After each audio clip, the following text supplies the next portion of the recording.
తెలంగాణ సమాజంలో కావచ్చు, నేటి సమాజంలో పోలీసులు అంటే ఈరోజు ప్రజలకు ఒక భయం ఉంటుంది వాస్తవంగా. అయితే తెలంగాణ వచ్చిన తర్వాత కేసీఆర్ ఫ్రెండ్లీ పోలీస్ అని చెప్పినప్పటికీ కూడా పోలీసుల తీరు మారలేదనేది స్పష్టంగా తెలుస్తోంది. ప్రస్తుతం రేవంత్ రెడ్డి ప్రభుత్వం ఉంది. రేవంత్ రెడ్డి కూడా గతంలో ఈ పోలీసుల తీరు వల్ల అనేకమైనటువంటి ఇబ్బందులు ఎదుర్కొన్న విషయం మనకు తెలుస్తూ ఉంది. అయితే సామాన్యులకైతే ఎలాంటి సబ్జెక్ట్ లేదు కాబట్టి భయపడుతూ ఉంటారు. భయంలో చాలా పోలీసులకు సంబంధించి ఏదైనా చిన్న భయం పెట్టినా కానీ వాళ్ళు భయపడుతూ ఉంటారు. కానీ ఈ పోలీసులకు సంబంధించి లాయర్ల విషయంలో కూడా ఇలాంటి ఘటనలు జరుగుతూ ఉన్నాయి. లాయర్లు పోలీసులు ఇద్దరు కూడా యూనిఫామ్ డ్రెస్లో ఉన్నప్పటికీ కూడా వారిద్దరూ కూడా న్యాయం కోసం పోరాడుతూనే ఉంటారు. అదేవిధంగా బాధితుల పక్షాన నిలబడి మరి పోరాడుతూ ఉంటారు వాస్తవంగా. అయితే పోలీసులు రాజ్యాంగబద్ధంగా వాళ్ళకు కావాల్సినటువంటి ఏవైతే ఉన్నాయో ఆ రూల్స్ను పాటించి ఈరోజు లాయర్లకు మరియు పోలీస్ డిపార్ట్మెంట్ మధ్య ఒక సయోధ్య ఎప్పటికీ ఉండేది వాస్తవంగా. కానీ రీసెంట్గా కొన్ని ఘటనలు మనం చూస్తూ ఉన్నాం. సామాన్యులే కాదు, లాయర్లను అదేవిధంగా అనేక మంది నాయకులను కావచ్చు, వివిధ వర్గాలను కావచ్చు, ఈరోజు రాజ్యాంగ విరుద్ధంగా చట్టాలకు విరుద్ధంగా వ్యవహరిస్తున్నట్లు మన దృష్టికి రావడం జరిగింది. సో దానికి సంబంధించి రీసెంట్గా ఒక సుప్రీంకోర్టు అడ్వకేట్ అయినటువంటి క్రాంతి కుమార్ గారు ఒక ప్రెస్ మీట్ పెట్టి చాలా స్పష్టంగా తనకు జరిగినటువంటి స్వీయ అనుభవాలను వివరించడం జరిగింది. సో లాయర్ల పరిస్థితి ఇట్లా ఉంటే సామాన్యుల పరిస్థితి ఏంటి అనేటువంటి ఒక ప్రశ్నను ఈరోజు సమాజం ముందు ఉంచుతున్నాడు. సో ఆ వివరాలు ఏంటో వారి మాటలు తెలుసుకునే ప్రయత్నం చేద్దాం. నమస్తే క్రాంతి కుమార్ గారు. నమస్తే. ఎలా ఉన్నారు? ఫైన్. చాలా రోజుల తర్వాత మనం కలుస్తున్నట్టు, చాలా రోజుల తర్వాత రీసెంట్గా మీరు ఒక సంచలనమైనటువంటి ఒక ప్రెస్ మీట్ పెట్టడం జరిగింది. డైరెక్ట్గా పోలీసులనే మీరు టార్గెట్ చేస్తూ ఆ ప్రెస్ మీట్ మొత్తం కూడా సాగింది వాస్తవంగా. ఎందుకు పోలీసులను టార్గెట్ చేస్తూ ఉన్నారు? పోలీసులను కేవలం పోలీసులు అన్నట్టుగానే టార్గెట్ చేస్తలేము. ఏంటంటే మొత్తం పోలీస్ వ్యవస్థను కనుక తీసుకుంటే అందులో 100 మందిలో 90 మంది ఆఫీసర్లు ఒక తీరుగా ప్రవర్తిస్తున్నారు. ఒక 10 మంది మాత్రమే చట్టాలు న్యాయాలు అన్ని తెలిసి ఏ రకంగా ప్రవర్తించాలో తెలిసి వాళ్ళు ఆ రకంగా బిహేవ్ చేస్తున్నారు. పూర్తిగా పోలీస్ డిపార్ట్మెంట్ అనడం కంటే కూడా ఆ పోలీస్ డిపార్ట్మెంట్ లో ఉన్నటువంటి కరప్ట్ ఆఫీసర్స్, చట్టము అయ్యే జాగిరి అనేటట్టుగా ఫీల్ అయ్యేటటువంటి ఆఫీసర్స్ గురించి మాత్రమే మేము ఉద్దేశించి ఆ ప్రెస్ మీట్ పెట్టడం జరిగింది. అందులో మేము క్లియర్ ఒకటే చెప్పినాం, మమ్మల్ని లోపల వేసేసేయండి, లాయర్లు కాదు ఎవరు కాదు, మమ్మల్ని లోపల వేసేసేయండి, ఇంకేదో వలగొడతా అన్నారు పలగొట్టేసేయండి, ఇంకా వీలైతే కాల్చి పడేస్తా అంటున్నారు కదా కాల్చి పడేసేయండి అని చెప్పేసి క్లియర్ గా చెప్పినాం అనమాట. ఎందుకు అని అంటే పూర్వం మాకు జరిగిన సందర్భాలు సంఘటనలు ఆ రకంగా ఉన్నాయన్నమాట. అంటే కాల్చి పడేస్తాం లోపలేస్తాం అని చెప్పేసి పోలీసులు నేరుగా మిమ్మల్ని అనడం జరిగిందా? నేరుగా అనడం జరిగింది. దానికి సాక్షులు కూడా ఉన్నారు. అందుకే నేను ఈ రోజు మీ ముందుకు వచ్చి మాట్లాడడం జరుగుతుంది. ఈ సంఘటన ఎప్పుడు జరిగింది అని అంటే ఎలక్షన్, ఇప్పుడు పూర్తిగా ఈ ప్రభుత్వంది తప్పు ఆ ప్రభుత్వంది తప్పు అని చెప్పి కూడా అనడానికి వీల్లేని పరిస్థితి అన్నమాట. ఇది ఎలక్షన్ల టైంలో ఒక కేసుకి సంబంధించి మన క్లయింట్స్ వచ్చేసి చార్మినార్ ఏరియాలో వ్యాపారులు అన్నమాట. అయితే వాళ్ళ దగ్గరకు వచ్చి నడవండి అని అన్నారు. వాళ్ళకి ఫోన్ చేసారు, వీళ్ళు ఎవరో పోలీసులు అంటున్నారు, సివిల్ యూనిఫామ్ లలో వచ్చిర్రు, వాళ్ళ ఐడి కార్డులు కూడా చూపిస్తలేరు అది అంటే నేను అన్నాను అక్కడ 100 డైల్ చేయండి, మీరు 100 డైల్ చేస్తే లోకల్ పోలీస్ స్టేషన్ వాళ్ళు పోలీసులను కన్ఫర్మ్ చేస్తే అప్పుడు మీరు వెళ్ళండి అని చెప్పేసి అన్నాను. అయితే అక్కడ వాళ్ళు ఏం చేశారు, డైల్ చేశారు, నేను కూడా డైల్ చేసినాను, చేస్తే వాళ్ళు పోలీసులను తెలిసింది. నేను అన్నాను మరి పోలీసులు అయినప్పుడు మీరు బేసిక్ మీ డ్యూటీస్ ఉంటాయి, అది కాగ్నిజబులే కానివ్వండి నాన్ కాగ్నిజబులే కానివ్వండి ఏ అఫెన్స్ అయినా కానివ్వండి, బాబు నీ పేరు మీద ఈ ఎఫ్ఐఆర్ ఫైల్ అయింది, దాని నంబర్ ఇది అని చెప్పే బాధ్యత పోలీసులకు ఖచ్చితంగా ఉంటది. అవన్నీ వదిలేసేసి నడు అని చెప్పేసి దాంతో పాటు కంప్లైంట్ ఇచ్చిన వ్యక్తుల్ని తీసుకొని వచ్చి వాళ్ళ వ్యాపారం ఎక్కడైతే జరుగుతుందో ఆ చోటు మీద దాదాగిరి చేసే ప్రయత్నం చేసారు. పోలీసులు అండదండలతో వచ్చిర్రు, వాళ్ళు దాదాగిరి చేసిర్రు. ఇప్పుడు పోలీసులు వచ్చి మేము మీ మీద కేసు ఉంది అరెస్ట్ చేస్తున్నాం అంటే కోఆపరేట్ చేస్తారు కానీ ఎవరో 2-3 తీసుకొచ్చి దాదాగిరి చేసేసి అంటే మన సొసైటీ ఎక్సెప్షనల్ కేసెస్ లో అలా జరుగుతుంది చాలా సార్లు విన్నాం కదా, అదే అలాంటి ఉండదా చట్టంలో? ఎక్సెప్షనల్ కేసెస్ అని కాదండి. ఇప్పుడు మీరు చూడండి చాలా మందిని చాలా సంఘటనలు మీడియా మిత్రులకు కూడా జరిగినాయి, రండి అని చెప్పి వేసుకెళ్ళిపోతారు. అరే ఎవరు మీకు ఇచ్చిన రైట్ ఏంది, అసలు మీకు మీ మీద కేసు ఫైల్ అయింది, ఇది నంబరు, ఇది సెక్షన్స్, మీరు ఎఫ్ఐఆర్ కాపీస్ ఇవ్వకపోండి. ఆ రోజు మాకు జరిగిన సంఘటన ఏంటంటే వాళ్ళ దాంట్లో తీసుకొని వెళ్ళిపోయారు. అరే వాడు ఓడో కంప్లైంట్ ఇచ్చిండంట, వాడు వచ్చి దాదాగిరి చేసుడేంది, ఇప్పుడు పోలీసులు అంటే పోలీసులు మీరు వచ్చి తీసుకొని పోండి, కానీ కంప్లైంట్ ఇచ్చిన వ్యక్తుల్ని కూడా తీసుకొచ్చి నేను అది చేస్తా ఇది చేస్తా అని భయపెట్టి దాదాగిరి చేపించి వాళ్ళని తీసుకొని పోయి స్టేషన్ పోయిన తర్వాత నేను అడిగింది ఒకటి, మా వాళ్ళని తీసుకొని వచ్చారు, నేను వాళ్ళ లాయర్ని, నాకు కొంచెం కేసు డీటెయిల్స్ ఇవ్వండి, మీరు డీటెయిల్స్ ఇస్తే మిగిలినవి ఏమైతుంటే బెయిలో అదో ఇదో మేము ఏ రకంగా చేసుకోవాలని చేసుకుంటాము అని రిక్వెస్ట్ చేస్తాం. అంటే ఎఫ్ఐఆర్ ఇవ్వడం కానీ లేదంటే ఆ సెక్షన్ చెప్పడం కానీ బాధిత ఎవరైతే కంప్లైంట్ చేస్తారో వాళ్ళ డీటెయిల్స్ ఇవ్వడం కానీ ఇది చట్టంలో ఉందా అసలు? మీ ఇప్పుడు ఏ అఫెన్స్ అన్నా కానివ్వండి, మీ దగ్గరికి బాబు పలానా పలానా పలానా కేసు నీ మీద ఫైల్ అయింది, ఇవి సెక్షన్స్ అని చెప్పి తీసుకెళ్ళాలి. ఒకవేళ ఆ లాయర్లు గనక వస్తే మీ వాడి మీద ఈ కేసు ఫైల్ అయింది, ఇవి సెక్షన్స్, ఇది ఎఫ్ఐఆర్ నంబర్, ఎఫ్ఐఆర్ కాపీ కూడా అంటలే నేను, ఎఫ్ఐఆర్ నంబర్ చెప్తే చూసుకుంటాం కదా. అవన్నీ ఏమీ లేవు, ఎత్తుకొని వెళ్ళిపోయారు. పోయాడో కూర్చున్నాము, సార్ మాకు డీటెయిల్స్ ఇవ్వండి అంటే 2 గంటలు కూర్చుండబెట్టారు. లాయర్ని నేను మరి 2 hours కూర్చుండబెట్టారు. కూర్చుండబెట్టిన తర్వాత సార్ నాకు డీటెయిల్స్ ఇవ్వండి అంటే అవన్నీ ఏం లేదు వెళ్ళిపో అని అన్నారు. సార్ మాకు బేసిక్ గా మిమ్మల్ని అడిగేది ఏంది, నేను డీటెయిల్సే కదా అడుగుతుంది, మిగిలిన మా పనులు మేము చూసుకుంటాం, మీరు అరెస్ట్ చేసారు రండి అని ఎత్తుకొచ్చిర్రు. డిమాండ్ చేస్తారా చెప్తలేరు, కేసు డీటెయిల్స్ చెప్తలేరు, కాగ్నిజబుల్ అఫెన్స్ చెప్తలేరు, నాన్ కాగ్నిజబుల్ అఫెన్స్ చెప్తలేరు, ఏమీ చెప్తలేరు. ఈ అదేంది ఒక రకంగా మేము నిర్దోషులం అని ప్రూవ్ చేసుకొని బేసిక్ రైట్ లాయర్ని అప్రోచ్ కావడానికి కూడా మీరు దాని కాల రాస్తున్నారు. కానీ నేను నాకు కొంచెం డీటెయిల్స్ ఇవ్వండి అని మాత్రమే రిక్వెస్ట్ చేస్తే ఈడికైనా వెళ్ళిపో, ఎక్కువ తక్కువ మాట్లాడితే లోపలేస్తా.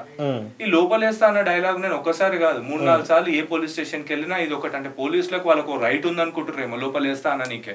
నేను అన్నాను సరే సార్ మీరు లోపల వేయండి, నేనే పోయి కూర్చుంటా. కూర్చున్న తర్వాత మీరు ఏదో ఒక టైంలో నన్ను జడ్జి ముందు ప్రొడ్యూస్ చేస్తారు కదా, చేసినప్పుడు ఇట్లా అయిందని నేను జడ్జికి చెప్తా, అప్పుడు మీరు లోపలికి పోతారా నేను లోపలికి పోతారా చూసుకుందాం అని చెప్పేసి ఒక మాట అన్నాను. దానికి ఆయన పనులు కొరుక్కుంటా కోపంతో నీకు మాట మర్యాద తెలియదు అది తెలియదు అని చెప్పి పిచ్చిగా మాట్లాడుకుంటా లాస్ట్ కి ఇట్లా కాదు నీ బార్ లైసెన్స్ క్యాన్సిల్ చేస్తా అని నెక్స్ట్ బెదిరింపుకి పాల్పడ్డాడు. అంటే బార్ లైసెన్స్ క్యాన్సిల్ చేసేంత రైట్ ఆ పోలీస్ ఆఫీసర్ ఉందా అసలు? అంటే వీళ్ళు ఏమనుకుంటారు అంటే ఎవరికి లా తెలియదు, ఎవరికి రూల్స్ తెలియదు, రెగ్యులేషన్స్ తెలియదు, ఏం తెలియదు, ఏదంటే అది చెల్లుబాటు అయిపోతుంది అని చెప్పేసి అనుకుంటున్నారు. వాళ్ళకి ఎట్లయితే మా బార్ లైసెన్స్ క్యాన్సిల్ చేస్తా అని చెప్పేసి బెదిరించేటువంటి కెపాసిటీ ఉందో అదే రకంగా వాళ్ళ యూనిఫామ్ లూడగొట్టుకేంత కెపాసిటీ లాయర్లకు కూడా ఉంటది. కాబట్టి ఏంది అని అంటే ఇక్కడ పోలీసులకు లాయర్లకు మధ్యలో ఒక వైరాన్ని సృష్టించడానికి నేను మాట్లాడట్లేదు, ఇద్దరి మధ్యలో ఒక సఖ్యత ఉండాలి. మీరు నార్మల్ రోడ్ మీద పోయేటోని ఎట్లా బెదిరిస్తారో లాయర్లు మీ దగ్గరకు వచ్చినప్పుడు వాళ్ళని కూడా అట్లనే బెదిరిస్తా అంటే మాత్రం అది పద్ధతి కాదు. ఇదంతా అయిపోయిన తర్వాత వీడు ఎంతకి భయపడతలేడని చెప్పేసి కూర్చుండబెట్టి ఇక అందరిని పిలిచిండు. మళ్ళీ నా నెత్తి మీదకి చుట్టుకుంటుందని ఆయనకు అర్థమైపోయింది ఆఫీసర్ కి, నా నెత్తి మీదకి చుట్టుకోగల అని చెప్పేసి ఆ కన్సర్న్డ్ ఎవరినైతే అరెస్ట్ చేసిరో వాళ్ళ కుటుంబాల సభ్యులతో పాటు మమ్మల్ని కూర్చుండబెట్టి నేను చెప్పి నన్ను చూడండి మీరు అరెస్ట్ చేసిర్రు, దాదాగిరి ఏనికే కంప్లైంట్ ఇచ్చిన వాళ్ళందరినీ తీసుకొని వచ్చి మీరు ఇట్లా బలవంతంగా గుంజుకోవడం అనేది కరెక్ట్ కాదని అంటుంటే లేలే నీకు మాట్లాడనీకు వస్తలేదంటే ఇంకేం మాట్లాడతారండి, అమ్మనా బూతులు తిట్టినామా ఇంకేమన్నా అడిగినామా, అయ్యా సారు బాబు అని రిక్వెస్ట్ చేసుకుంటూనే మాట్లాడుతున్నాం కదా. ఇక ఆయన అర్థమైంది ఇక ఇట్లా కాదు ఎట్లా బిహేవ్ చేయాలంటే చెప్పిండా ఇట్లా ఇట్లా మాట్లాడాలి అంటే మీకు ఏం లేదండి. వాళ్ళని ప్రశ్నించొద్దు, వాళ్ళను డీటెయిల్స్ అడగొద్దు, వాళ్ళకి ఏదో ఒక XYZ ఛానల్స్ ద్వారా పోయి పైరవీలు చేసుకుంటే అయ్యా బాబు అనుకుంటే సలాంలు కొట్టుకుంటూ ఉండాలి. అంతేగాని రాజ్యాంగబద్ధంగా ఇది లా ఇది రైట్ అని చెప్పేసి మాకు డీటెయిల్స్ ఇవ్వండి అని చెప్పేసి మేము అడగొద్దు. ఇదే వాళ్ళు కోరుకుంటున్నారు. ఇట్లా మాట్లాడేసరికి లాస్ట్ కి ఏం చేశారు, ఇక కూర్చుండబెట్టి అప్పట్లో లాయర్లు లేదు ఎవరు లేదు, కాల్చి పడేసేవాడు అడిగేటోడు కూడా ఉండకపోతుండే అని ఈ రకంగా. అంటే ఏంది this is nothing but a threat. మీ ఫోన్లు బయట పడేసిరండి, లోపల తీసుకొని రాకండి, ఇవన్నీ ఏంటి అని అంటే ఒక రకంగా చాలా బాధ కల్పిస్తాయి. మేము లా ఎంత కష్టపడి చదువుతాం మాకు తెలుసు అండి. ఒక ఇట్లాంటి క్రిమినల్ మ్యాటర్స్ హ్యాండిల్ చేసే ప్రాసెస్ ఎట్లుంటది అని అంటే మాకు కూడా చాలా రిస్క్స్ ఉంటాయి. ఒక సైడ్ నుండి కాకపోతే ఇంకో సైడ్ నుండి మాకు ప్రొటెక్షన్ ఇవ్వాల్సింది కూడా పోలీసులే. వాళ్ళు ఈ రకంగా బిహేవ్ చేస్తున్నారు. ఇప్పుడు యాజ్ అ రెగ్యులర్ ప్రాక్టీషనర్ అంటే కోర్టుకి వెళ్ళి రెగ్యులర్ గా ప్రాక్టీస్ చేసే వ్యక్తి లాగా పోలీస్ స్టేషన్ లకు వెళ్లాల్సిన అవసరం మాకు లేదండి. But at the same time you also run some political party కాబట్టి అప్పుడప్పుడు ఇట్లాంటి సిచ్యువేషన్స్ ఫేస్ చేయడానికి అసలు ఏ దిక్కు లేని వాళ్ళకు కానీ ఇట్లాంటి వాళ్ళకి ఏదైనా ప్రాబ్లం వస్తే పోలీస్ స్టేషన్ కి వెళ్ళి ఏంటి అని చెప్పేసి అడగడానికి మా దగ్గరకు వస్తే మేము వాళ్ళ కోసం పోతాం. ఇట్లా ఈ సంఘటన ఇప్పుడు నేను జరిగింది బషీర్బాగ్ ఏరియాలో ఒక పెద్ద పోలీస్ స్టేషన్. ఆడ 5 కోట్ల పైన ఏదైనా క్రైమ్ జరిగితే వాళ్ళు హ్యాండిల్ చేస్తారు. ఇది ఎలక్షన్స్ టైంలో జరిగింది. 5 కోట్ల పైన అంటే నాకు అర్థం కాలేదు. అంటే ఇప్పుడు చిన్న చిన్న మన నార్మల్ పోలీస్ స్టేషన్స్ ఉంటాయి కదా, అందులో బిలో 5 crores క్రైమ్స్ ఏమైనా జరిగితే అక్కడ పెట్టుకుంటారు. ఒక్కొక్క కమిషనరేట్ కి అట్లాంటిది ఒక్కొక్క పెద్ద పోలీస్ స్టేషన్ ఉంటది అనమాట. సో సిటీకి సంబంధించి 5 crores అబౌవ్ ఏ క్రైమ్ జరిగినా సరే ఈ పెద్ద పోలీస్ స్టేషన్ ఒకటే ఉంటది ఒక్కొక్క కమిషనరేట్ కింద, దానికి రెఫర్ చేస్తారనమాట. సో అక్కడ జరిగిన సంఘటన ఇది. నేను పూర్తిగా అందరు పోలీసుల్ని బ్లేమ్ చేస్తలేను, ఇట్లా నాతో మాట్లాడింది ఒక ఆఫీసర్. సో ఇదే సంఘటన నాకు ఇక్కడ జరిగిందని కాదు, ఒక లాస్ట్ ఒక 1.5-2 years బ్యాక్, అది ఏప్రిల్ నెల అనుకుంటా, అక్కడ కూడా ఏం జరిగింది ఇట్లనే ఒక కేసు విషయంలో సివిల్ డిస్ప్యూట్, అందులో వెళ్ళినాం 3 సార్లు వెళ్ళినాం, రేపు రండి మాపు రండి అన్నాడు. తర్వాత సివిల్ డిస్ప్యూట్ కి పోలీసు సంబంధం లేదు కదా, మీరు ఎందుకు అక్కడ ఏం ఆర్గ్యూ చేయలేదా? నేను అదే కదా వెళ్ళాను, వెళ్ళి ఇట్లా మా వాళ్ళని ఇబ్బంది పెడుతున్నారండి, వీళ్ళు కంప్లైంట్లు ఇస్తే తీసుకోవట్లేదు, వాళ్ళు ఇస్తే మీరు తీసుకుంటున్నారు, అసలు ఇందులో ఏమీ లేనే లేదు, మీరు ఎందుకు ఇన్వాల్వ్ అవుతున్నారు అది ఇది అని చెప్పేసి అంటే, వీళ్ళు ఎక్కువ తక్కువ మాట్లాడుతున్నా లా మాట్లాడుతున్నారు మొదలు పెట్టారు. ఇక మొదలు పెట్టి మళ్ళీ సేమ్ లోపలేస్తా అని బెదిరించారు. అరే ఏం మాట్లాడుతున్నారండి, నేను ఏం అడుగుతున్నాను, ఇది కన్సర్న్ ఆఫీసర్ లేదంటున్నారు, లోపల వేస్తా అంటున్నా అంటే నాకు కూడా మంచిగా అనిపించలేదు, లోపల వేసేయండి సార్ అని అడిగాను. ప్రతి ఒక్కరు లోపల వేస్తాను లోపల వేసేయండి, ఆడ సీసీటీవీ కెమెరాలు కూడా ఉన్నాయి, నేను నెక్స్ట్ డే రేపు మీ హైయర్ అఫీషియల్స్ కి కంప్లైంట్ కూడా ఇస్తా అని చెప్పేసి అన్నాను. ఇక వాగ్వాదానికి దిగిర్రు, మొత్తం అప్పుడే ఏదో రక్షక్ బండి ఇట్లా స్టేషన్ లో రిపోర్ట్ చేయడానికి వచ్చినట్టున్నారు పోలీసులు, ఒక 10-15 మంది మొత్తం సరౌండ్ చేసిర్రు, నన్ను వీడియో ఆన్ చేసిర్రు. నేను అన్నాను, చూడు బాబు కొంచెం మంచిగా రికార్డ్ చేయి, రేపు మీ హైయర్ అఫీషియల్స్ కి కూడా చూపించడానికి పనికొస్తుంది అని చెప్పేసి అంటే, ఏమ్రా బాబు బిగిబు అంటున్నా అంటే, మరి ఇంకేమనాలి బాబు మిమ్మల్ని అని అంటే, ఆ సార్ అనాలి అన్నాడు. ఇప్పుడు తెలుగులో అయ్యా అమ్మ బాబు ఇవే మనం తప్ప అండి, వీళ్ళకి సార్ అనాలంటే ఇంకా మనం బ్రిటిష్ పాలనే ఉన్నామేమో అన్న ఫీలింగ్ నాకు కలిగింది. సరే బాబు నేను బాబు అనే పిలుస్తా, రేపు ఇదే మీ హైయర్ అఫీషియల్స్ కి చూపి బాబు, అప్పుడు ఏం చేయాలో చూసుకుందామని కానిస్టేబుల్ లాస్ట్ కి ఏదో బలగొడతా అని చెప్పేసి ఒక అసభ్య మాట మాట్లాడిండు. నేను ఒకటే అన్నా, చూడండి బాబు మీరు ఏదో అంటున్నారు కదా, అదే పని నేను లీగల్ వేలో చేయగలుగుతాను, మరి మీరు దానికి సిద్ధంగా ఉంటే అదే మాట అనండి అని చెప్పేసి అన్నాను. అప్పుడు అక్కడ కొంచెం సీనియర్ కానిస్టేబుల్ ఒక అతను వచ్చి సారీ చెప్పి మీరు వెళ్ళండి సార్ అని చెప్పి పంపించారు. తర్వాత సిఐకి ఫోన్ చేసినాను, ఏసీపీకి ఫోన్ చేసినాను, సార్ మీరు ఫ్రెండ్లీ పోలీసింగ్ అంటున్నారు, మరి మీ వాళ్ళు ఏమో ఇట్లా మాట్లాడుతున్నారు అంటే, సిఐ ఒకటే మాట అన్నాడు, అసలు సివిల్ డిస్ప్యూట్ లో మేమెందుకు వస్తామండి అని చెప్పేసి ఇట్లానే అన్నాడు. అంటే మీ స్టేషన్ లోనే మీకు తెలియకుండా మీ కింది స్థాయి అధికారులు ఈ రకంగా బిహేవ్ చేస్తున్నారు, మరి మీరు ఏ రకంగా ఏం నడుస్తుందో నాకు అర్థమైతే లేదనగానే, తర్వాత ఇప్పుడు నెక్స్ట్ డే ఇమీడియట్లీ మన వాళ్ళు వెళ్ళి ప్రాపర్ ఛానల్ ద్వారా కమిషనర్ కి, డీజీపీకి, ఏసీపీకి, ఎస్హెచ్ఓకి అందరికి కంప్లైంట్లు ఇచ్చారు. దాని మీద ఏం యాక్షన్ తీసుకురు ఇప్పటి వరకు అయితే మాకు తెలియదు. సరే ఇది ఒక రెండో సంఘటన అయిపోయింది. ఇట్లా ప్రతిసారి ఒకసారి ఇట్లనే మీడియా మిత్రులను తీసుకొని పోయినప్పుడు మిస్సింగ్ కంప్లైంట్ చేసి వాళ్ళని బయటకు తీసుకొచ్చే ప్రయత్నం, అప్పటికే 3rd డిగ్రీలు అన్ని అయిపోయినాయి. ఆడ పోయి ఎక్కడరా బాబు మావాడు అంటే చెప్తలేదు. ఆడ పోయి మేము మిస్సింగ్ కంప్లైంట్ చూపిస్తే ఇక అది అటు ఇటు నీళ్లు మింగుకుంటే లాస్ట్ కి ఏదో కేసు పెట్టాలని చెప్పి 41 నోటీస్ ఇచ్చేసి వదిలేశారు. వదిలేసినప్పుడు ఇక ఆడ పోయి మరి ఏంది, ఎందుకు అరెస్ట్ చేసారు, ఏంది ఒక పద్ధతి పాడనేటి ఉంటాయి కదా, అవి ఫాలోగా అయితలేరు కదా, ఏంది చెప్పండి అని అంటే, ఇక ఇండైరెక్ట్ గా ఇంకొక నిమిషం నేను ఆడు ఉండుంటే నన్ను ఇంకేదో చేసేటోడు. ఇదా పరిస్థితి. లా అండ్ ఆర్డర్ లా మేము లాయర్లా మేము ఏం అడుగుతాము? ఇప్పుడు ఈ రోజు ప్రతి ఒక్కరు గుర్తు పెట్టుకోవాల్సింది ఒకటి, మహాత్మా గాంధీ అయ్యుండొచ్చు, జవహర్లాల్ నెహ్రూ అయ్యుండొచ్చు, ఈ భారతదేశంలో పెద్ద పెద్ద నాయకులు ఎవరన్నా అయ్యుండొచ్చు, వాళ్ళు లాయర్లు. మనకు న్యాయబద్ధంగా దొరకాల్సినటువంటి హక్కులను కాలరాసినప్పుడు మాత్రము మా ప్రతి ఒక్క లాయర్ ఒక ముందడుగేసి గట్టిగా కొట్లాడిన సందర్భాలు ఎన్నో ఉన్నాయి. అంతెందుకు తెలంగాణ రాష్ట్రం కోసం కొట్లాడి ముఖ్యమంత్రి అయినటువంటి కేసీఆర్ ఉన్నారు కదా, ఆయన కూడా లోపలికి పోతే తీసుకొచ్చింది ఎవరు? లాయర్లు. ఈరోజు ఫైనల్ ఒక విషయం చెప్తున్నా, రేపు మీ పోలీసు వాళ్ళు ఏదన్నా తప్పు చేసైనా లేకపోతే ఏదైనా మీ మీద అభియోగం మోపైనా సరే మీరు లోపలికి పోతే మీ గురించి కొట్లాడాల్సింది, మిమ్మల్ని బయటికి తీసుకురావాల్సిందే లాయర్లు. ఈ విషయాలన్నీ నేను క్లియర్గా క్లుప్తంగా ఎందుకు చెప్తున్నానంటే, ఈరోజు నార్మల్ సామాన్య ప్రజలు ఎవరైనా పోలీస్ స్టేషన్కి వెళ్ళాలంటే ఒక భయం. ఆ భయం ఎందుకు ఉంటుంది మన సిస్టంలో? ఎందుకంటే మీరు లాయర్లతో కూడా ఈ రకంగా బిహేవ్ చేస్తే నార్మల్ పబ్లిక్ కి ధైర్యం, భరోసా ఎడ కల్పించగలుగుతారు.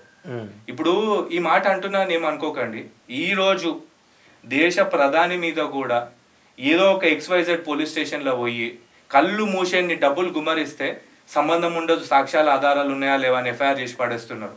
అంటే డబ్బుతో ఎఫ్ఐఆర్ బుక్ అయితే మీ అభిప్రాయం? ఎక్కువ మటుకు అదే జరుగుతుంది. ఎందుకంటే ఈ నేను ఫస్ట్ చెప్పిన కేసు ఏదైతే ఉందో అందులో కంప్లైంట్ ఇచ్చిన వాడు వచ్చి షాప్ల ముందు దాదాగిరి చేయడం ఏందండి?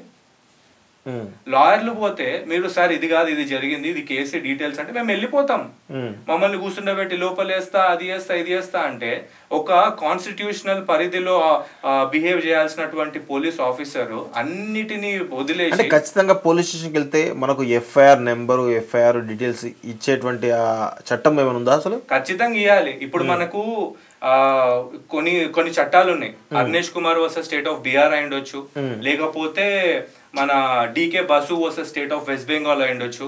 ఇలా క్లియర్ ప్రొవిజన్స్ ఉన్నాయి. ఒకవేళ ఏదైనా సరే కేసు ఫైల్ అయిందంటే దానికి సంబంధించి 7 ఏళ్ల కంటే కూడా తక్కువ పనిష్మెంట్ కనుక ఉంటే దాంట్లో మీరు 41A CRPC నోటీస్ ఇవ్వాలి అని చెప్పేసి క్లియర్ ప్రొవిజన్స్ ఉన్నాయి. ఒకవేళ మోర్ దాన్ 7 years ఉన్నా కూడా అరెస్ట్ చేయడానికి క్లియర్ ప్రొవిజన్స్ గైడ్ లైన్స్ ఉన్నాయన్నమాట. ఒక పోలీస్ ఆఫీసర్ అతను యూనిఫామ్ లో ఉండాలి, క్యాప్ దగ్గర నుండి కింద షూస్ వరకు క్లియర్ గా ఉండాలి. దాంతో పాటు ఆయన అరెస్ట్ చేసే ముందు మిమ్మల్ని అరెస్ట్ చేస్తున్నామని చెప్పాలి, మేము ఇది కేసు ఫైల్ అయిందని చెప్పాలి. ఇవన్నీ తుంగలోకి దొక్కి మీరు లాస్ట్కి ఇగో రండి రండి అని వేసుకోపోయి తర్వాత చెప్పారు. ఇదంతా ఒక హై టెన్షన్ వాతావరణం క్రియేట్ చేయడం అనేది కరెక్ట్ కాదు. సరే పోలీసుల వైపు నుండి కూడా అర్థం చేసుకోవచ్చు, ఏంటంటే దొంగలు కానీ లేకపోతే పెద్ద పెద్ద మర్డర్లు క్రైమ్లు ఇట్లాంటివి చేసిన వాళ్ళ పరిస్థితి అంటే అట్లా చేసినామని అంటే సరే అన్నట్టుగా ఒక రకమైన అది తప్పు,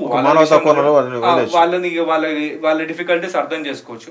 నార్మల్ జనాలను కూడా మీరు కావాలని చెప్పేసి ఇప్పుడు 7 years పనిష్మెంట్ కంటే తక్కువ ఉంటే నోటీస్ ఇవ్వాలని చెప్పేసి కావాలని అందులో ఒకటి మోర్ దాన్ 7 years ఏదో ఒకటి నూకేసి సాక్ష్యాలు లేకుండా ఆధారాలు లేకుండా ఏదో రకంగా ఈ కక్ష సాధింపు చర్యలాగా చేద్దాం అనేది కరెక్ట్ కాదు.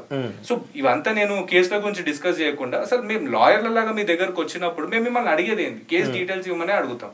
ఇప్పుడు ప్రతి ఒక్కడు పైరవేలు పెట్టుకొని నాకు ఈ ఆఫీసర్ తెలుసు ఆ ఆఫీసర్ తెలుసు వాళ్ళ త్రూ వచ్చిన వీళ్ళ త్రూ వచ్చిన డీటెయిల్స్ ఏంటి అని అంటే పాసిబుల్ కాదు కదా. ఇప్పుడు సామాన్య జనాలు ఎంతమంది ఉన్నారు, మన భారతదేశం జనాభా ఏంది, అందులో ఎన్ని పోలీస్ స్టేషన్స్ ఉన్నాయి, అందులో ఎంతమంది జనాలు మీ పోలీస్ స్టేషన్స్ కి రెగ్యులర్ గా డైలీ వస్తూ ఉంటారు, వాళ్ళతో ప్రతి ఒక్కరితో మీరు ఇదే రకంగా బిహేవ్ చేస్తా అంటే కరెక్ట్ కాదు. సరే వాళ్ళని పక్కన పెట్టేస్తే లాయర్ల పరిస్థితి ఏంది? కానీ కేవలం ఇది ఒక మీ యొక్క స్వీయ అనుభవాలైనా లేకపోతే ప్రతి లాయర్ కూడా ఇదే విధంగా? నేను మొన్న ప్రెస్ మీట్ పెట్టిన తర్వాత చాలా మంది లాయర్లతో మాట్లాడడం జరిగింది. ప్రతి ఒక్కరు కొంతమంది అయితే పోలీసులు నా మీద పగబట్టిర్రు, నన్ను ఈ రకంగా గుట్లు మిట్కరించి చూస్తున్నారు, నేను ఈడ పోయినా కూడా ఇబ్బంది పెట్టడానికి ప్రయత్నిస్తున్నారు అని చెప్పేసి ముందుకొచ్చిన లాయర్లు కొంతమంది ఉన్నారు. అంతెందుకు ఇప్పుడు మన ఇప్పుడు కాంగ్రెస్ పార్టీ అధికారంలోకి వచ్చింది తెలంగాణ రాష్ట్రంలో.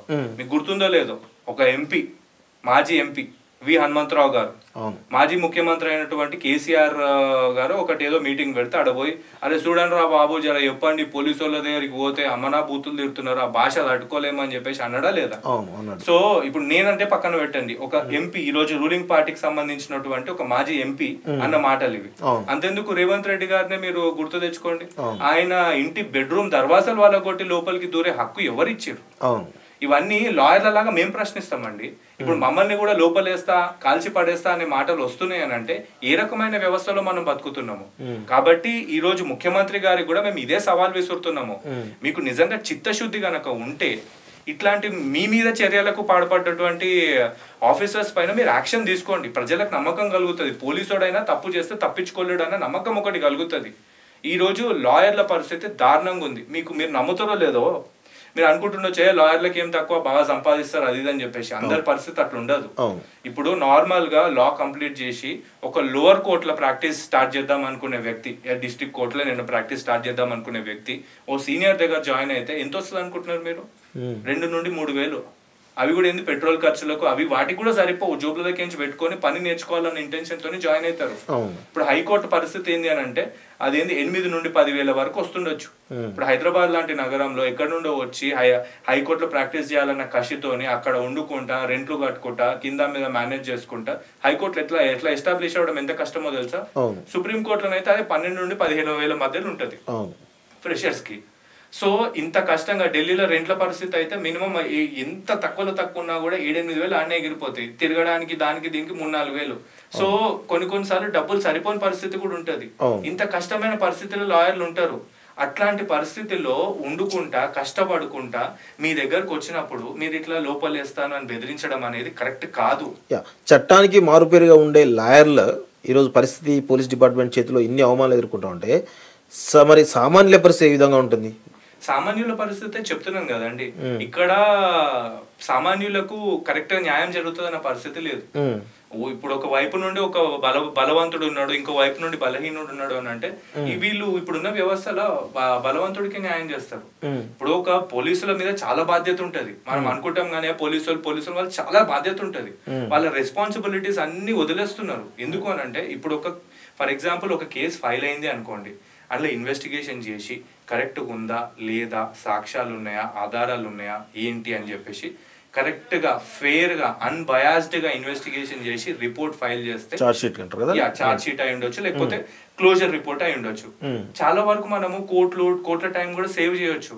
కానీ వాళ్ళు ఆ పనులు చేయట్లేదు. వాళ్ళ దగ్గర కూడా పనులు జరగాలన్నా చేపియాలన్నా కూడా దాని వెనకాల హ్యూజ్ కరప్ట్ సిస్టమ్ ఇన్వాల్వ్ అయిపోయి ఉంటుంది. సో ఇప్పుడు ఒక పోలీసు అతను మీ మీద ఒక కేసు పెట్టింది అనుకుందాము, అందులో ఆ సాక్ష్యాలు లేవు, ఆధారాలు లేవు. ఆయన డ్యూటీ చూడండి మీ మీద ఏ సాక్ష్యాలు లేవు, ఆధారాలు లేవు కాబట్టి ఈ కేసుని క్లోజ్ చేస్తున్నామని ఆయన రిపోర్ట్ ఫైల్ చేయొచ్చు. అవన్నీ లేకుండా ఏదో ఒకటి XYZ పెట్టేసి కోర్టులో చూసుకుంటుందని చెప్పి పడేస్తే ఇక్కడ ప్రాసెస్ ఈజ్ ఎ పనిష్మెంట్. మీరు కోర్టు చుట్టూ 4 ఏళ్ళు 5 ఏళ్ళు 10 ఏళ్ళు తిరుగుతారు, తిరిగిన తర్వాత ఏం లేదని కేసు కొట్టేస్తారు. అది మన దగ్గర జరుగుతుంది. ఇప్పుడు కోర్టు కూడా వెళ్తే ఎఫ్ఐఆర్ చేయండి, కోర్టులో కూడా మీరు ఇప్పుడు పోలీసులు ఎఫ్ఐఆర్ కనుక చేయట్లేదు అనుకోండి కంప్లైంట్, మీరు కోర్టుకి వెళ్ళి కంప్లైంట్ ఇస్తారు. కోర్టు ఏం చేస్తుంది, ఫైల్ ఎఫ్ఐఆర్ అని ఆర్డర్ ఇవ్వదు, రెఫర్ టు PS అని ఇస్తుంది. పోలీస్ స్టేషన్ కి మేము రెఫర్ చేస్తున్నాము. అయితే వీళ్ళు సాధారణంగా ఏం చేసేస్తారు, మొత్తం ఇక ఒకటి ఎఫ్ఐఆర్ చేసి పడేస్తారు, సాక్ష్యాలు ఆధారాలు ఏం చూడరు. రెఫర్ టు PS అన్నప్పుడు ఈ కేసుని మేము పూర్తిగా పరిశీలించినాము, ఇందులో ఇవి లోపాలు ఉన్నాయి, ఇవి సాక్ష్యాలు ఉన్నాయి, ఇవి ఆధారాలు ఉన్నాయి, అందుకే మేము ఎఫ్ఐఆర్ ఫైల్ చేస్తున్నాము. లేదు ఇవి లేవు కాబట్టి this is an unfit case to be considered to file an FIR అని చెప్పేసి ఆ రకంగా కూడా కోర్టుకి సబ్మిట్ చేయొచ్చు. కానీ ఇంతగా ఆలోచించారండి. ప్రతి ఒక్కరికి ఎవరికి అంత ధైర్యం లేని పరిస్థితి ఈ రోజు క్రియేట్ అయింది. ఏంది అని అంటే మనకెందుకు అని చేతులు దులుపుకుంటుంటే నార్మల్ సామాన్య ప్రజలు ఇబ్బంది పడుతున్నారు. ఇప్పుడు ఒకటి వాళ్ళ దగ్గరికి పోతే వాళ్ళ మీద కూడా హ్యూజ్ బర్డెన్ ఉంటది, నేను కాదని అనట్లేదు. బట్ మీరు ఈ డ్యూటీస్ వదిలేసేసి ఇక కంప్లీట్లీ ఈ రకంగా అడమెంట్ గా లాయర్లు వస్తే కూడా వాళ్ళతో మాట్లాడితే ఎక్కడైతుందండి? అంటే ఇప్పుడు లాయర్లంతా కూడా ఈరోజు మీరు మద్దతుగా నిలుస్తున్నారా, లేకపోతే వాళ్ళు కూడా ఇంకేమన్నా ఇట్లా డిస్టర్బెన్స్ కనబడుతుందా? చూడండి, నేను చాలా మంది లాయర్స్ తో ఇంటరాక్ట్ అవ్వడం జరిగింది. ఇది ఇక్కడ కేవలము మన రాష్ట్రంలో ఉన్న సమస్య మాత్రమే కాదు, ప్రతి స్టేట్ లో ఇలాంటి సమస్యలు చాలా ఉన్నాయి. ఎందుకు మరి లాయర్లు ఎందుకు దీన్ని పెద్దగా కన్సల్ట్ చేయకుండా పెద్దగా ఎందుకు వాయిస్ వినిపించడం లేదు? వస్తాను, మీకు గుర్తుందో లేదో ఢిల్లీలో చాలా ప్రొటెస్ట్ అయినాయి. మన దగ్గరనే అట్లాంటి పరిస్థితి ఇప్పటి వరకు క్రియేట్ అవ్వదు. చాలా మంది సీనియర్లు ఉన్నారు, చాలా మంది సీనియర్ లాయర్లు, పేరు మోసిన లాయర్లు ఉన్నారు కదా, మరి వాళ్ళు ఎందుకు ఇలాంటి వాటిని ఎందుకు ఉపేక్షిస్తుంటారు అసలు? ఎందుకు అని అంటే ఇక్కడ ఒకటి ఉంటుంది, మనం ప్రాక్టికల్లీ మాట్లాడుకుంటే వాళ్ళకు అవసరం లేదు, వాళ్ళు ఎస్టాబ్లిష్ అయి ఉన్నారు, వాళ్ళ ఆఫీసర్స్ నుండి ఫోన్లు వస్తే వాళ్ళు డైరెక్ట్ గా కమిషనర్ అయి ఉండొచ్చు, లేకపోతే ఆ లెవెల్లో ఉన్న అధికారులతో యాక్సెస్ అనేది వాళ్ళకి చాలా ఈజీగా ఉంటది. సో వాళ్ళంటే ఒక రకమైనటువంటి పేరు పలుకుబడి భయం అనేది అందరిలో ఉంటది. సో వాళ్ళకి ఆ సమస్య అనేది తెలియదు. అంటే ఒక పాయింట్ ఆఫ్ టైం తర్వాత స్టార్టింగ్ లో మొదలు పెట్టినప్పుడు వాళ్ళకి తెలుస్తుండొచ్చు, కానీ ఒక పాయింట్ ఆఫ్ టైం తర్వాత వాళ్ళకి లోవర్ కోర్టులలో లేకపోతే కింద కోర్టులలో ఫ్రెష్ గా స్టార్ట్ చేసి నిజంగా పోయి కొట్లాడదామనే ఇంటెన్షన్ ఉన్నటువంటి లాయర్ల పరిస్థితి వాళ్ళకు పూర్తిగా తెలియదు. ఎందుకంటే జస్ట్ రెగ్యులర్ ప్రాక్టీస్ లోనే ఉండుకుంటా తర్వాత అక్కడికే కన్ఫైన్ అయిపోతే మీకు పోలీస్ స్టేషన్స్ వీటితో సంబంధం ఉండదు, ఏదన్నా కోర్టు. ఇప్పుడు మీకు జరిగినటువంటి ఈ యొక్క ఇన్సిడెంట్స్ ఏవైతున్నాయో వీటిని మీరు కోర్టుల ద్వారా ఎలాంటి పరిష్కారం చూపించలేరా? కోర్టు ఇలాంటి ఇన్సిడెంట్స్ కి కేవలం కోర్టుల ద్వారానే ఏం జరగదు.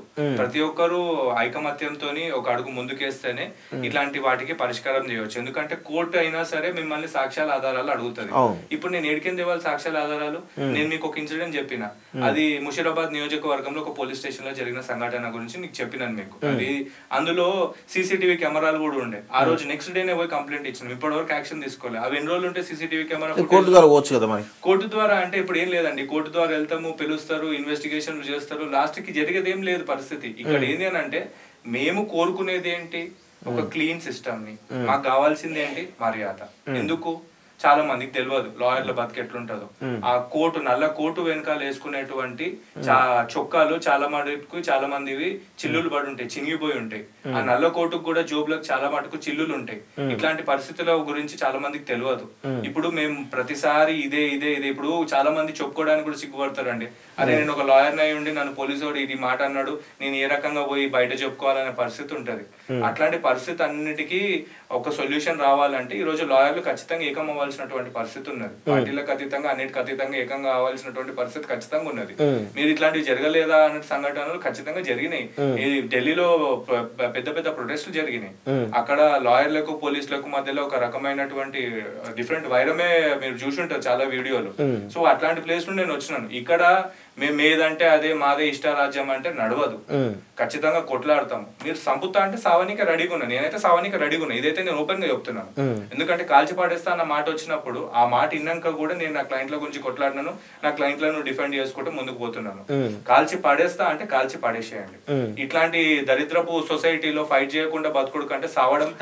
దీనికి ఎక్కడ సొల్యూషన్ దొరుకుతుంది, ఎట్లా సొల్యూషన్ దొరుకుతుంది? దీనికి సొల్యూషన్ ఏంది అని అంటే ఇప్పుడు పెద్ద పెద్ద క్యాడర్లలో ఉంటారు ఐఏఎస్ ఐపీఎస్ ఆఫీసర్లు, వాళ్ళు ఎవరైతే హైయర్ అఫీషియల్స్ ఉంటారో వాళ్ళు ముందుకు రావాలి. వచ్చి వాళ్ళ లోవర్ ఆఫీసర్స్ కి చెప్పాలి, అరే బాబు ఇది కాన్స్టిట్యూషన్, మనకు one of the most important thing, దీని మీదనే మన డెమోక్రసీ అనేది నడుస్తుంది. అట్లాంటి డెమోక్రసీ అనేది నడవాలి అని అంటే ఇక్కడ judiciary, executive and at the same time media and దాంతో పాటు మనకు ఈ 4 ఎస్టేట్స్ ఏవైతే అనుకుంటామో అవన్నీ క్లియర్గా ఉండాలి, లెజిస్లేచర్. సో వీటిలో లాయర్స్ రోల్ చాలా ఇంపార్టెంట్. మనకు చట్టాలను రేపు ఇక్కడ మన లెజిస్లేచర్ చట్టాలు పాస్ చేసిన తర్వాత అది ఇంప్లిమెంట్ చేసే బాధ్యత ఎగ్జిక్యూటివ్ అయినటువంటి మనది. దాంట్లో ఏమైనా లోపాలు ఉంటే కోర్టు సరిదిద్దుతుంది. లాయర్లు అనే వాళ్ళు ఈ లాని ఇంటర్ప్రెట్ చేయడంలో కానీ మనకు మంచి చెడులు చెప్పడంలో కానీ వాళ్ళ రోల్ చాలా క్రూషియల్ గా ఉంటది. సో అట్లాంటి లాయర్స్ వచ్చినప్పుడు వాళ్ళకు మర్యాద ఇవ్వాలి అని చెప్పేసి మీరు చెప్పినట్టు ఒక లాయర్లకు అదే లీనియన్స్ కానీ లేకపోతే సామాన్య ప్రజలకు కూడా అదే లీనియన్స్ ఇచ్చేసి వాళ్ళతో మర్యాదగా మాట్లాడినట్లయితే కొంతమంది నేరస్తులు ఇదే అదునుగా భావించి ఇంకా రెచ్చిపోయే ప్రమాదం ఉంటది అనేటువంటి ఒక భావన కూడా కనబడతా ఉంది కదా, దాన్ని ఎందుకు కన్సిడర్ చేయరు? ఇది ఏంటి అని అంటే నేను మీకు అదే చెప్తున్నాను కదా, నేరస్తులు అని కాదు. ఇప్పుడు మనకు ఒక ట్రాన్స్పరెంట్ గుడ్ సిస్టమ్ ఉంది అనుకుందాం. ఇప్పుడు యుఎస్ అట్లాంటి ప్లేస్లలో వాళ్ళు ఎంత మర్యాదగా మాట్లాడతారో అంతే స్ట్రిక్ట్ గా కూడా వ్యవహరిస్తారు.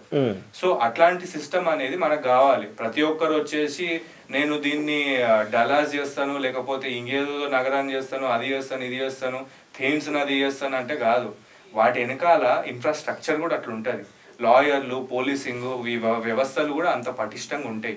ఈ రోజు నేను లాస్ట్ కి చెప్పేది ఒకటి, హైయర్ అఫీషియల్స్ మీద లోవర్ అఫీషియల్స్ కి ఒక రెస్పాన్సిబిలిటీ ఉంది, లాయర్స్ తో ఈ రకంగా బిహేవ్ చేయాలని చెప్పడం. రెండోది ఏంటి అని అంటే పోలీసులకు లాయర్లకు మధ్యలో సఖ్యత కుదిరే విధంగా, అసలు ఆ ఒక అట్మాస్ఫియర్ ని క్రియేట్ చేసే విధంగా గవర్నమెంట్ కానీ హైయర్ అఫీషియల్స్ కానీ కొన్ని చర్యలు తీసుకొని కొన్ని యాక్టివిటీస్ కనుక ప్లాన్ చేస్తే ఖచ్చితంగా ఒక మార్పు అనేది చూడొచ్చు. ఎందుకంటే మీరు అనుకుంటుండొచ్చు పోలీసులు మాత్రమే 24/7 డ్యూటీలు చేస్తుండ్రేమో అని చెప్పేసి. ఇక్కడ లాయర్ల పరిస్థితి ఎట్లుంటది అంటే మండే టు ఫ్రైడే రెగ్యులర్ మ్యాటర్లు నడుస్తూనే ఉంటాయి. సాటర్డే వచ్చిందంటే ఇక అదోటి ఇదోటి కోర్టులో మిస్సెలినియస్ వర్క్స్ చూసుకుని ఉంటది. మళ్ళీ ఇక సండే ప్రిపేర్ అయిపోతూనే ఉండాలి మండే మ్యాటర్ కి. సో మీది మాత్రమే కాదు, మాది కూడా 24/7 జాబ్ అన్నట్టుగానే ఉంటది. కాబట్టి ఇక్కడ ఏంది అని అంటే ఇక్కడ మిమ్మల్ని అవమానించాలనో లేకపోతే మీరు ఇట్లా చేస్తున్నారని చెప్పేసి ఏలైతే చూపించాలనో కాదు. కానీ ఇక్కడ విషయం ఏంటంటే పోలీసుల తీరు ఏదైతుందో గతంలో ఒక 15-20 years బ్యాక్ ఉన్న తీరు కంటే గత 10-15 years గా వాళ్ళ వ్యవహార శైలిలో మార్పు కనబడతాం. గతంలో ఇంకా చాలా ఫిరేషియస్గా ఉంటుండే వాస్తవంగా. ఇంకా వాళ్ళు చాలా బండబూతులతో ఎవరిని పడితే వాళ్ళు బండబూతులుతూ ఇష్టం కొడుతూ ఉన్నటువంటి సందర్భాలు చాలా చూసినాం ఒక 10-15 years బ్యాక్. కానీ 10-15 years నుంచి కొంత తగ్గుతా వస్తున్నట్టు కనబడుతుంది కదా, ఆ మార్పు ఇంకేం కనవలేదా? అట్లాంటి మార్పు ఖచ్చితంగా కనబడ్డది. ఇప్పుడు ఒక 10 కేసులలో పోలీస్ స్టేషన్ కి పోయే సందర్భాలు ఉంటే 2 కేసెస్ లోనైతే ఫెయిర్ ఇన్వెస్టిగేషన్ చేస్తున్నారు. మిగిలిన 8 కేసులలో ఈ నంబర్ అనేది అట్లనే ఉంటుంది, వాళ్ళ వ్యవహార శైలి అనేది అట్లనే ఉంటుంది. సో ఇప్పుడు ఏంది అని అంటే ఈ రకమైనటువంటి మార్పు అనేది ఓన్లీ ఆ 20% మాత్రమే కనిపిస్తుంది. మీరు చెప్తున్న దాని ప్రకారం ఈ 15 ఏళ్లలో ఆ మార్పు అనేది 80% ఉండి 20% ఇట్లాంటి సంఘటనలు జరుగుతాయి అని అంటే పర్వాలేదు అనుకోవచ్చు మనము. కానీ అది రివర్స్ లో ఉంది, అది కరెక్ట్ కాదు సిస్టమ్ కి. ఇక్కడ అడిగేది ఒకటి, మీరు అంటున్న అన్ని వాస్తవాలు. తప్పు చేసినోడికి పోలీసులు అంటే ఒక భయం అనేది ఖచ్చితంగా ఉండాలి.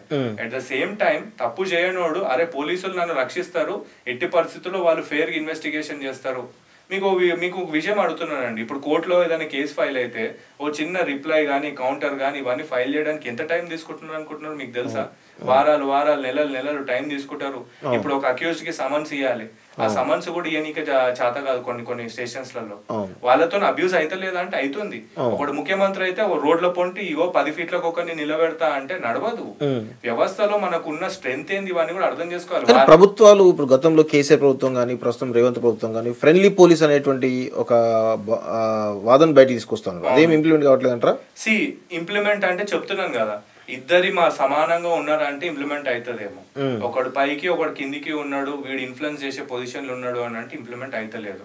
సో ఎవడు ఎక్కడున్నా కూడా న్యాయము చట్టము అందరికి సమానం అనే పరిస్థితి కనుక క్రియేట్ అయితే ఖచ్చితంగా ఇంప్లిమెంట్ అవుతుంది. దీనికి సొల్యూషన్ అంటే ప్రభుత్వాల నుంచి రావాలా, లేదంటే మీ లాయర్ల నుంచి రావాలా, పోలీస్ డిపార్ట్మెంట్ నుంచి రావాలా? ఎక్కడి నుంచి అంటే మీరు లాయర్లు ఏమైనా పెద్ద ఎత్తున ఉద్యమం చేస్తే మారే సిస్టమ్ లా కనబడుతుందా, లేదంటే ప్రభుత్వం నిర్ణయం తీసుకోవాలా, లేదంటే పోలీస్ డిపార్ట్మెంట్ స్వతహాగా ఏమైనా సంస్కరణలు తీసుకోవాలా? ఎలా ఉంటే దీనికి సొల్యూషన్ దొరుకుతుంది? అటు ఒకవైపు పోలీస్ డిపార్ట్మెంట్ అయి ఉండొచ్చు, ఇటు లాయర్లు అయి ఉండొచ్చు, మూడో వైపు నుండి ప్రభుత్వం అయి ఉండొచ్చు. అందరూ కలిసి ముందుకి రావాల్సినటువంటి పరిస్థితి. ఎందుకు అనంటే ఇక్కడ పోలీసులకు చట్టాల గురించి, వాళ్ళ డ్యూటీల గురించి, లాయర్లతో ఎట్లా ప్రవర్తించాలన్న విషయం గురించి చెప్పాల్సినటువంటి బాధ్యత హైయర్ అఫీషియల్స్ కు ఉంది. ప్రభుత్వం మీద ఈ లాయర్లు అయి ఉండొచ్చు, అటు పోలీసులు అయి ఉండొచ్చు, అందరికీ కరెక్ట్ గా చట్టాలు అమల్లో ఉన్నాయా లేవా? ఎందుకంటే చట్టాలు తయారు చేసేది వాళ్ళే కదా. దాన్ని మానిటర్ చేసి అన్ని విధాలుగా ఒక సఖ్యమైనటువంటి సిస్టమ్ ని డెవలప్ చేసే బాధ్యత గవర్నమెంట్ కి ఖచ్చితంగా ఉంది. సో లాయర్లు, పోలీసులలో ఉన్నటువంటి ఉన్నతాధికారులు ఈ లాయర్లకు పోలీసులకు మధ్యలో సఖ్యత కుదిరే విధంగా కొన్ని యాక్టివిటీస్ చేయడము, అండ్ వాళ్ళని ఏ రకంగా గౌరవించాలి, చట్టం అంటే ఏంది, న్యాయం అంటే ఏంది అనే విధంగా వాళ్ళకు కొన్ని ట్రైనింగ్ సెషన్స్ ఇవ్వడం కానీ ఇట్లాంటివి చేస్తే మనం కొంతవరకు మార్పు చూడొచ్చు. మేము రిక్వెస్ట్ చేసేది ఒకటే ఏంది అని అంటే హైయర్ అఫీషియల్స్ ని, గవర్నమెంట్ ని కొన్ని చర్యలు తీసుకోండి. లాయర్లు చాలా ఇబ్బంది పడుతున్నారు, అందరూ హ్యాపీగానైతే లేరు. ప్రతి ఒక్కడు వచ్చి ప్రతిసారి మీ స్టేషన్లలో బూతులు తిని అదేంది వినాలి అని అంటే, తిట్లు తినాలి అని అంటే అది కరెక్ట్ కాదు, సిస్టమ్ లో లోపం ఉన్నట్టే. ఇది గనక కంటిన్యూ అయితే ఖచ్చితంగా రోడ్లు ఎక్కే పరిస్థితి అయితే వస్తుంది. చివరగా మీరు తెలంగాణ సమాజానికి కానీ, ప్రభుత్వానికి కానీ, లేదా పోలీస్ హైయర్ అఫీషియల్ కానీ ఏం చెప్పదలుచుకున్నారు? మేము పోలీస్ అఫీషియల్స్ కి కానీ, తెలంగాణ సమాజానికి కానీ ప్రతి ఒక్కరికి చెప్పాలనుకుంటుంది ఒకటి. ఈ రోజు సమాజంలో లాయర్ల రోల్ చాలా గొప్పది. మన దేశానికి స్వాతంత్రం రావాలన్నా, ఈవెన్ మన తెలంగాణ రాష్ట్రం పోరాటంలో ఎంతో మంది లోపలికి కొత్త వాళ్ళని బయటికి తీసుకొచ్చి న్యాయబద్ధంగా కొట్లాడాలన్నా కూడా అందులో లాయర్ల రోల్ అనేది చాలా చాలా గొప్పగా ఉంది. సో ఈ రోజు ఏంది అని అంటే అటువంటి లాయర్లు పోలీస్ స్టేషన్లోకి పోతే ఎప్పుడో బ్రిటిష్ మన పాలనా టైంలోనో లేకపోతే నిజాం నవాబ్ టైంలోనో ఏది పడుతుంది, ఎవరిని పడుతుంది, ఏది అట్లా పడితే అట్లా బూతులు తిట్టేసి పంపించేసి చేతులు దులుపుకుంటా అనే వ్యవస్థ ఈ రోజు కూడా ఉంటే కనుక అది కరెక్ట్ కాదు. ఇక్కడ మార్పులు అనేటిది రావాల్సినటువంటి టైం వచ్చింది. సో హైయర్ అఫీషియల్స్ దయచేసి ఈ ఇష్యూని కొంచెం సీరియస్ గా తీసుకొని లోవర్ అఫీషియల్స్ ని పిలిపించి అసలు ఏం చేస్తున్నారు, ఏంది, మీ మీద చాలా బాధ్యత ఉంటుంది. ఒక్క కేసులో గనక ఎవరైనా మీదనైనా ఫాల్స్ కేసు పెడితే వాని జీవితం నాశనం అయినటువంటి సందర్భాలు ఎన్నో ఉన్నాయి. అట్లాంటి పరిస్థితులు కాకుండా కాపాడాల్సిన బాధ్యత కూడా పోలీసుల మీదనే ఉంటుంది. సో పోలీసులు కొంచెం రెస్పాన్సిబిలిటీ తీసుకొని లోవర్ అఫీషియల్స్కి క్లియర్గా ఇన్స్ట్రక్షన్స్ ఇస్తే బాగుంటుంది. నాకు తెలుసు మీ మీద కూడా ఒక రకమైన ప్రెషర్ ఉంటుంది, దానికోసం కూడా మేము పోరాడడానికి సిద్ధంగా ఉన్నాము. ఎందుకంటే ఉత్తపుణ్యానికి రోడ్ల మీద నిలబెట్టే బదులు మీరు పోలీస్ స్టేషన్లలో ఉంటే 4 కేసెస్కి ఏమైనా రిప్లైలు కానీ అవి కానీ కోర్ట్ ఫంక్షనింగ్ కానీ క్లియర్గా చూసుకోగలుగుతారు. ఇట్లాంటి ప్రెషర్ ఇన్వెస్టిగేషన్స్ కూడా మీరు క్లియర్గా చేయగలుగుతారు. ఇట్లాంటి ప్రెషర్స్ లేని సమాజాన్ని నిర్మించాలన్నదే మా ముఖ్య ఉద్దేశం. కానీ లాయర్ల మీద గనక ఇదే రకమైనటువంటి ధోరణి కంటిన్యూ అయితే బాగుండదు. సో గవర్నమెంట్ అయి ఉండొచ్చు, హైయర్ అఫీషియల్స్ అయి ఉండొచ్చు, ఇద్దరు కలిసి ఒక సమన్వయంగా ఒక ప్రణాళికతోని ముందుకొచ్చి లాయర్లతోని కరెక్ట్గా ఇద్దరికి పోలీసులకు లాయర్లకు మధ్యలో ఒక సఖ్యత కుదిరే విధంగా సిస్టంలో ఏమైనా మార్పులు చేర్పులు చేసి ఒక డిస్కషన్ ఇనిషియేట్ చేస్తే బాగుంటుంది. So thank you Kranti, thank you very much. ఇది మొత్తానికైతే లాయర్లకు పోలీస్ డిపార్ట్మెంట్ మధ్య సఖ్యత అవసరం ఉంది. పోలీస్ డిపార్ట్మెంట్లో ఉన్న కొంతమంది కరప్టెడ్ పోలీస్ ఆఫీసర్స్ తమ యొక్క అధికారాన్ని వినియోగించుకొని లాయర్ల పట్ల దురుసుగా ప్రవర్తిస్తూ ఉంటే ఇంకా సామాన్య పరిస్థితి ఎలాగో ఉందో అర్థం చేసుకోవచ్చు అంటూ తన స్వీయ అనుభవాలను ఈరోజు తెలంగాణ ప్రజల ముందుంచి మరి ఈ విధంగా ఉంది లాయర్ల పరిస్థితి, మరి దీనికి సంబంధించినటువంటి మార్పులు చేర్పులు రావాల్సిన అవసరం ఉంది. అదేవిధంగా పోలీస్ డిపార్ట్మెంట్లో ఉన్నటువంటి కొంతమంది అధికారులు తమ యొక్క వ్యవహార శైలిని మార్చుకునే విధంగా హైయర్ అఫీషియల్స్ వాళ్ళకి ఆదేశాలు ఇవ్వాలని చెప్పేసి కూడా, అదేవిధంగా ప్రభుత్వం కూడా ఆ దిశగా చర్యలు తీసుకోని చెప్పేసి కూడా క్రాంతి కుమార్ గారు మనతో చెప్తున్నారు. ప్రస్తుతం క్రాంతి కుమార్ గారు హైకోర్టు న్యాయవాదిగా ప్రాక్టీస్ చేస్తున్నారు. అదేవిధంగా ఒక నేషనల్ యువజన పార్టీకి సంబంధించినటువంటి ఒక పొలిటికల్ పార్టీ అధ్యక్షుడిగా కొనసాగుతూ ఉన్నారు. సో మరి వారు సమాజం మీద అవగాహనతో అనేకమైనటువంటి కార్యక్రమంలో పాల్గొంటారు కాబట్టి వారి స్వీయ అనుభవాన్ని ముందుంచారు కాబట్టి ఇంకా ఈ పరిస్థితి ఎవరికి రావద్దు, ఏ అడ్వకేట్ కానీ ఏ సామాన్యుడిగా రావద్దు అని చెప్పేసి కాలేజీ కోరుకుంటూ ఆ దిశగా ప్రభుత్వం కానీ పోలీస్ డిపార్ట్మెంట్ సంబంధించిన హైయర్ ఆఫీసర్స్ కానీ చర్యలు తీసుకోవాలని చెప్పేసి కూడా మేము వినియోగించుకుంటున్నాం. సో ఇది మొత్తానికి క్రాంతి కుమార్ గారితో తమ స్వీయ అనుభవాలను మనతో పాటు వివరించింది. చూద్దాం మరి మార్పు ఉంటుందా లేదా అనేది మరి చూడాల్సిన అవసరం ఉంది. మరి క్రాంతి కుమార్ తోటి స్పెషల్ ఇంటర్వ్యూ చూస్తుండండి college TV. Thank you very much.